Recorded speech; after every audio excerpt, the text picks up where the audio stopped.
नमस्कार दोस्तों। आज का जो टॉपिक है बहुत एक इम्पॉर्टेंट टॉपिक है और एक गवर्नमेंट ऑफ इंडिया की बहुत एक इम्पॉर्टेंट स्कीम है उसके बारे में डिस्कस करेंगे। तो जो स्कीम का नाम है that is the production linked incentive PLI scheme for high efficiency solar PV modules. तो ये स्कीम के अंतर्गत है क्या चीज़ वो हम डिस्कस करेंगे। तो ये गवर्नमेंट ऑफ इंडिया ने एक मिशन लॉन्च किया हुआ है, आत्मनिर्भर भारत अभियान। बेसिकली इस जो मिशन जो है, जो अभियान है, इसका मेन मकसद क्या है कि जो इंडिया की डोमेस्टिक मैन्युफैक्चरिंग कैपेसिटी है उसको बढ़ाना है, मैन्युफैक्चरिंग हब बनाना है, फिर बाहर एक्सपोर्ट करना है हमें। तो उसके लिए 10 की सेक्टर जो आइडेंटिफाई किए गए हैं, उस 10 की सेक्टर में एक सेक्टर जो है सोलर पीवी मैन्युफैक्चरिंग का भी है। तो इसी के अंतर्गत ये पीएलआई स्कीम की योजना की शुरुआत की गई है। और अगर हम बात करें कि इंडिया के भी जो सोलर मैन्युफैक्चरिंग कैपेसिटी कितनी है, तो थोड़ा सा इसको समझ लेते हैं कि जो सोलर जो मॉड्यूल्स बनता है बेसिकली बहुत सारे स्टेजेज में बनता है। मेनली 4 स्टेज होते हैं। सिलिका से पॉलीसिलिकॉन बनाने का, दैट इज़ द स्टेज 1। फिर पॉलीसिलिकॉन से फिर इनगॉट एंड वेफर बनाने का, दैट इज़ द स्टेज 2। फिर वेफर से सेल बनाने का जो प्रोसेस होता है दैट इज़ द स्टेज 3। और सोलर सेल से जो मॉड्यूल असेंबल करते हैं दैट इज़ द स्टेज 4। तो मेनली जो है सोलर पैनल बनाने में 4 स्टेजेज हैं। और जब जो इंडिया की अगर हम बात करें इंडिया पर्सपेक्टिव में, तो स्टेज 1 और स्टेज 2 जो है सिलिका से पॉलीसिलिकॉन और पॉलीसिलिकॉन से जो वेफर बनाने का जो प्रोसेस है इंडिया में अभी अवेलेबल नहीं है। केवल स्टेज 3 और स्टेज 4 ही अवेलेबल है।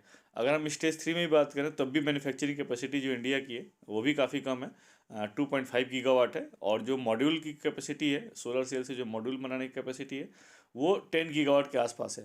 तो अगर हम ग्लोबल पर्सपेक्टिव में बात करें तो जो हमारा टारगेट है, इंडिया के जो टारगेट है उसके पर्सपेक्टिव में मैन्युफैक्चरिंग कैपेसिटी कम है। आज की डेट में जो भी इंस्टॉलेशन हो रहा है उसके लिए जो पैनल है मोस्टली इंपोर्ट किए जाते हैं, और 80 to 85%, 90% के आसपास इंपोर्ट किए जा रहे हैं। जिसमें मेनली जो इंपोर्ट जहाँ से किया जा रहा है वो चाइना है। तो अभी चाइना के डोमिनेंट है, 80% फिगर जो है आज की डेट पे चाइना के पास है, जहाँ से सोलर पैनल इंपोर्ट किए जा रहे हैं।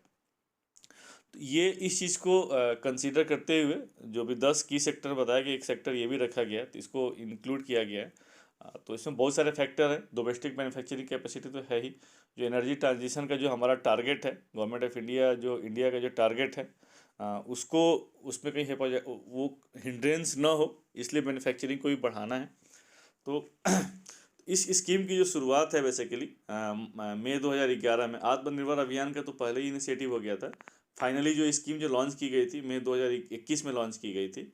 और इस स्कीम के अंतर्गत जो है मिनिमम जो है ये इनिशिएट किया गया था, 3 जो है इंटीग्रेटेड मैन्युफैक्चरिंग कैपेसिटी लगी। इंटीग्रेटेड से मतलब ये है कि स्टेज 1 टू स्टेज 4 और 4000 मेगावाट का एटलीस्ट मैन्युफैक्चरिंग कैपेसिटी लगे। उसके आगे मैं बताऊंगा कि रीजन लॉजिक क्या था। तो वो पीएलआई जो हमारी जो पीएलआई की जो लिमिट थी उस हिसाब से ये एंटिसिपेट किया गया था, ये एग्जैक्ट नहीं किया था। तो बेस्ड ऑन द बिडिंग ये पता चल पाएगा कितने मैन्युफैक्चरिंग कैपेसिटी लग रही है। बट इनिशियली यही टारगेट रखा था कि एटलीस्ट जो है ना 3 इंटीग्रेटेड मैन्युफैक्चरिंग कैपेसिटी लगे 4000 मेगावाट की।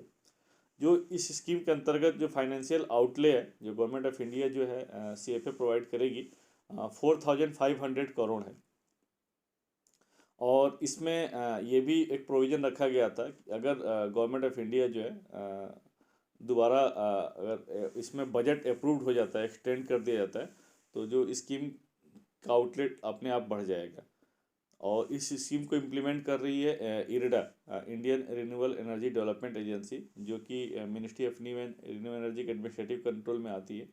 तो इसमें अगर इम्प्लीमेंटिंग एजेंसी इरेडा है तो इसका रोल क्या है। तो सबसे पहले जो है इसमें टेंडरिंग प्रोसेस के थ्रू जो है, बिडिंग प्रोसेस के थ्रू जो है मैन्युफैक्चरर्स को सेलेक्ट करना है। फिर जो पीएलआई का जो डिसबर्समेंट है एज पर स्कीम गाइडलाइंस वो डिसबर्स करना है।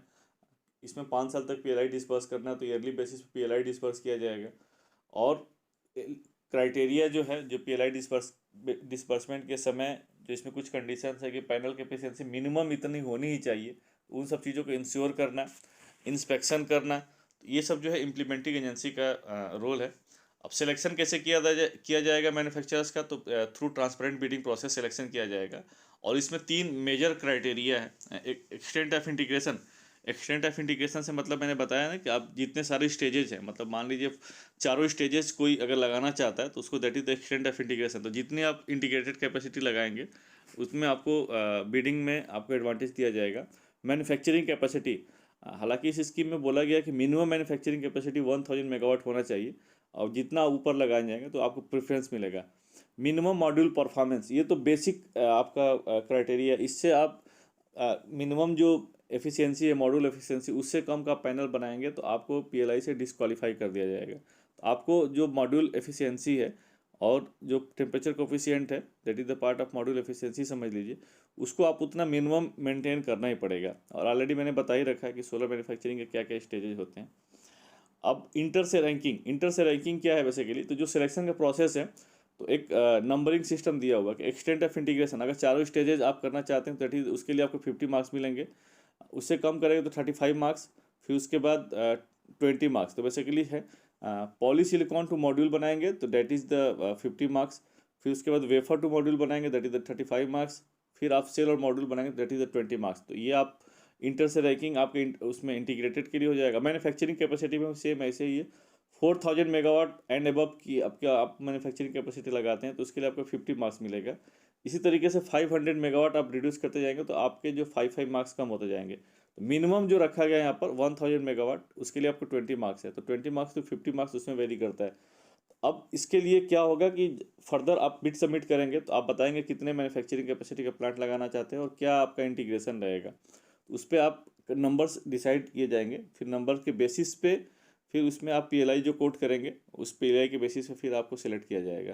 तो आगे और डिटेल देखेंगे क्योंकि ऑलरेडी इसके अंतर्गत इरेडा ने सेलेक्ट कर लिया है जो मैन्युफैक्चरर्स जो इसमें सेटअप करेंगे, उससे एग्जैक्ट पता चल जाएगा कि क्या प्रोसेस है। वेटिंग लिस्ट ऑलरेडी मैंने बताया कि इसमें जो है 6 महीने की वेटिंग लिस्ट होगी। अगर इसमें फंड और इंक्रीज हो जाता है इस पीएलआई स्कीम के अंतर्गत, जो वेटिंग लिस्ट में है उनको फिर फर्दर अवार्ड कर दिया जाएगा। Green field and brown field projects, green field तो वही होता है कि अगर नई मैन्युफैक्चरिंग कैपेसिटी लगा रहे नया setup, that is the green field. Brown field हुआ कि जिसकी ऑलरेडी मैन्युफैक्चरिंग कैपेसिटी है उस कैपेसिटी में इन्हांस करना चाहता है, तो वो क्या एलिजिबल है क्या, तो यस वो भी एलिजिबल है, लेकिन जो पीएलआई जो भी पीएलआई दिया जाएगा ग्रीन फील्ड के लिए नए मैन्युफैक्चरिंग कैपेसिटी लिए उसका 50% ही मिल पाएगा। तो पीएलआई का डिसबर्समेंट कैसे किया जाएगा, क्या मैन्युफैक्चरर्स है क्या कोट करेंगे, तो इसके फार्मूला दिया हुआ है कि आप जितना सेल करेंगे base PLI rate already defined एक टेबुलर फॉर्म में, कि जो अगर मॉड्यूल के जो एफिशिएंसी है और मॉड्यूल का जो टेम्परेचर कोफिशिएंट है उस पर बेस पीएलआई रेट है। जैसे जैसे आपकी मॉड्यूल की एफिशिएंसी बढ़ेगी, टेम्परेचर कोफिशिएंट बेटर होगा, उस केस में आपका बेस पीएलआई रेट बढ़ता जाएगा। टेपरिंग फैक्टर क्या है कि 5 साल के लिए आप पीएलआई कोट करेंगे, वो तो फिक्स हो जाएगा। ईयरली बेसिस पे आप आगे नीचे दिया है कि उस ईयरली बेसिस पे आपको टेपरिंग मतलब इनिशियल ईयर में आपको ज़्यादा दिया जाएगा, फिर बाद में आपको कम मिलेगा।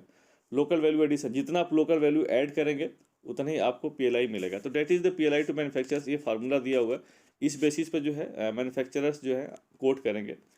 पीएलआई का ड्यूरेशन क्या होगा, तो 5 साल के लिए है।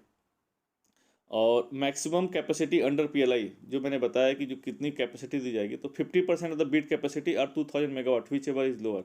आप 4000 मेगावाट की कैपेसिटी कोट करेंगे लेकिन आपको जो पीएलआई मिलेगा that is the equivalent to 2000 megawatt, ये एक्चुअल जो भी प्रोडक्शन करेंगे उसके बेस पर whichever is less. Tapering का पीएलआई जो मैंने बताया कि टेपरिंग का फैक्टर क्या है, तो मान लीजिए इसको एग्जांपल से समझते हैं कि आपने 5 साल के लिए जो भी मैन्युफैक्चरर्स है 5 साल के लिए उसने 2000 करोड़ पीएलआई कोट किया कि मुझे 2000 करोड़ चाहिए पीएलआई, तो 2000 करोड़ पीएलआई चाहिए, इस इट मीन्स कि 400 करोड़ पर ईयर उसको चाहिए पीएलआई। लेकिन इसमें क्या होता है, टेपर्ड कर दिया कि इनिशियल ईयर में आपको एडवांटेज देने के लिए, मैन्युफैक्चरर्स को एडवांटेज देने के लिए पीएलआई ज़्यादा दिया जाएगा। तो जो है आपका ईयरली पीएलआई कितना हो गया 400 करोड़, तो 400 करोड़ इंटू 1.4 टाइम्स आपको फर्स्ट ईयर में मिलेगा, 400 crore into 1.2 times second year में मिलेगा, फिर 400 करोड़ थर्ड ईयर में मिलेगा, फिर 400 करोड़ इंटू 0.8 ये आपको फोर्थ ईयर में मिलेगा, फिर 400 करोड़ इंटू 0.6 ये आपको फिफ्थ ईयर में मिलेगा। तो टोटल 2000 करोड़ ही लिमिट रहेगी, लेकिन इनिशियल ईयर्स में ज़्यादा दिए जाएंगे। लोकल वैल्यू एडिशन को समझते हैं है क्या चीज़, तो जितना आप लोकल ऐड करेंगे, लोकल प्रोडक्ट ऐड करेंगे, लोकल सर्विसेज लेंगे, तो आपको लोकल वैल्यू एडिशन बढ़ता जाएगा। उसको एग्जांपल से लेते हैं, मान लीजिए पैनल बनाने की टोटल कॉस्ट आपकी 10 रुपीज़ आ रही है, और अब बाहर से आप इंपोर्ट कर रहे हैं इस बनाने में जो भी सर्विसेज ले रहे हैं या मटेरियल जो भी ले रहे हैं, मान लीजिए 2 रुपये ले रहे हैं, 2 रुपीज़, तो आपको लोकल वैल्यू एडिशन हो जाएगा 10 ये जो वैल्यू ली जा रही है विदाउट टैक्सेस है, विदाउट टैक्सेस। तो 10 - 2 divided by 10 that is the 80%।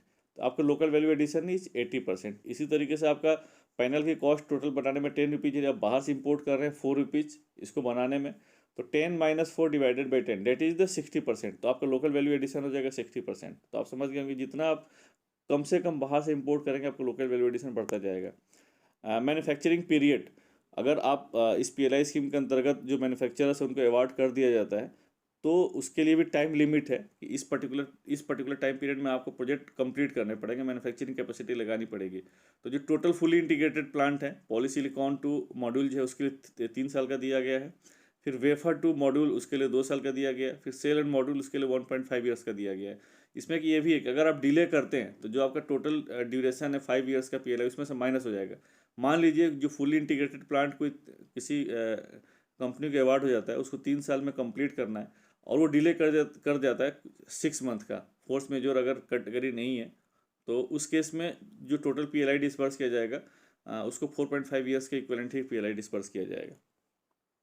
अब देखें ऑलरेडी इरडा जो है इसके लिए टेंडर्स निकाल दिए गए थे, सेलेक्ट भी हो गए थे मैन्युफैक्चरर्स, और वेटिंग लिस्ट भी इसमें पब्लिश कर दी गई है। तो इसको थोड़ा सा उससे क्लियर समझ जाते हैं। देखिए इसमें बेसिकली 4 कंपनियों ने फुल इंटीग्रेटेड प्लांट के लिए कोट किया था, जिसमें कि शिरडी साई, रिलायंस न्यू, अदानी और एक और कंपनी थी जिंदल एक्चुअली फिर वॉकआउट कर गया। तो बेसिकली 3 कंपनियों थी, तो 4000 मेगावाट की capacity with full integrated plant. तो इसको 100 मार्क्स मिल गए चारों कंपनी को, मान लीजिए तो 100 मार्क्स मिल गया। तो 100 मार्क्स में फिर से देखा जाएगा कि किसने PLI रेट सबसे कम किया है, तो ये बकेट फिलिंग मेथड से हो जाएगा। तो शिरडी साई ने सबसे पहले जो इसके लिए जो डिमांड किया पूरे फुल ईयर्स के लिए 1875 करोड़ उसने डिमांड किया, मुझे 5 साल में इतने PLI चाहिए। तो 4500 करोड़ में से फर्स्ट इसको मिल गया आपको। उसके बाद Reliance new energy solar limited, ये रिलायंस इंडस्ट्रीज लिमिटेड की 100% सब्सिडरी कंपनी है जो कि सोलर में, तो इसने कोट किया। तो इसने भी फुली इंटीग्रेटेड 4000 मेगावाट का कोट किया, तो इसको भी 100 मार्क्स मिल गए। तो फिर इसने कोट कितना किया PLI का, तो सेकंड मिनिमम आपका इतना कि 1917 करोड़, फिर इसको भी अवार्ड हो गया। फिर उसके बाद अदानी इंफ्रास्ट्रक्चर प्राइवेट लिमिटेड, इसने भी 4000 मेगावाट का प्लांट कोट किया फुली इंटीग्रेटेड, तो 100 मार्क्स मिल गए। तो प्रायोरिटी में ये भी आ गया, लेकिन इसने PLI कोट कितना किया 3600 करोड़। बट टोटल जो लिमिट है PLI की दैट इज़ द 4500 करोड़ है। इसलिए 4500 करोड़ में ये माइनस करने के बाद जितना बनता है उसके पास 663 ही अवेलेबल है। लेकिन अब चूंकि अभी रिसेंटली 2022 का जब बजट लाया गया था, तो उसमें बजट में जो PLI जो है सोलर मॉड्यूल मैन्युफैक्चरिंग के लिए जो PLI है उसमें 19,000 करोड़ का 500 करोड़ को इंक्रीज कर दिया गया और दे दिया गया।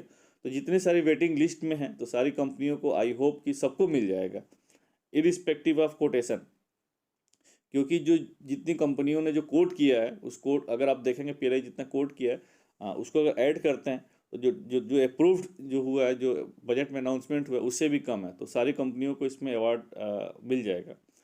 तो अभी फ़िलहाल जो है अगर हम 4500 करोड़ की लिमिट की बात करें तो उस हिसाब में केवल शिरडी साई और रिलायंस को मिल रहा है और अदानी को पार्शियल मिल रहा है। तो ये फिगर है, टोटल 15 कंपनी है और सबसे लास्ट में MB है। MB को आप देख सकते हैं कि 1000 मेगावाट का प्लांट लगाना चाहता है और 1000 मेगावाट का सेलर मॉड्यूल लगाना चाहता है। तो मिनिमम इसको जो है 1000 मेगावाट पर कितना 20 मार्क्स, सेलर मॉड्यूल पर जो इंटीग्रेटेड प्लांट जो है लगाना 20 मार्क्स, तो इसको 40 मार्क्स ही मिले, इसलिए सबसे लोवेस्ट रहा ये। और इसने जो PLI कोट किया दोनों प्लांट लगाने का सेल मॉड्यूल मैन्युफैक्चरिंग कैपेसिटी का, तो 349 करोड़ कोट किया ये। तो सबसे लोवेस्ट आपका MB का ही रहा रैंकिंग वाइज और PLI वाइज।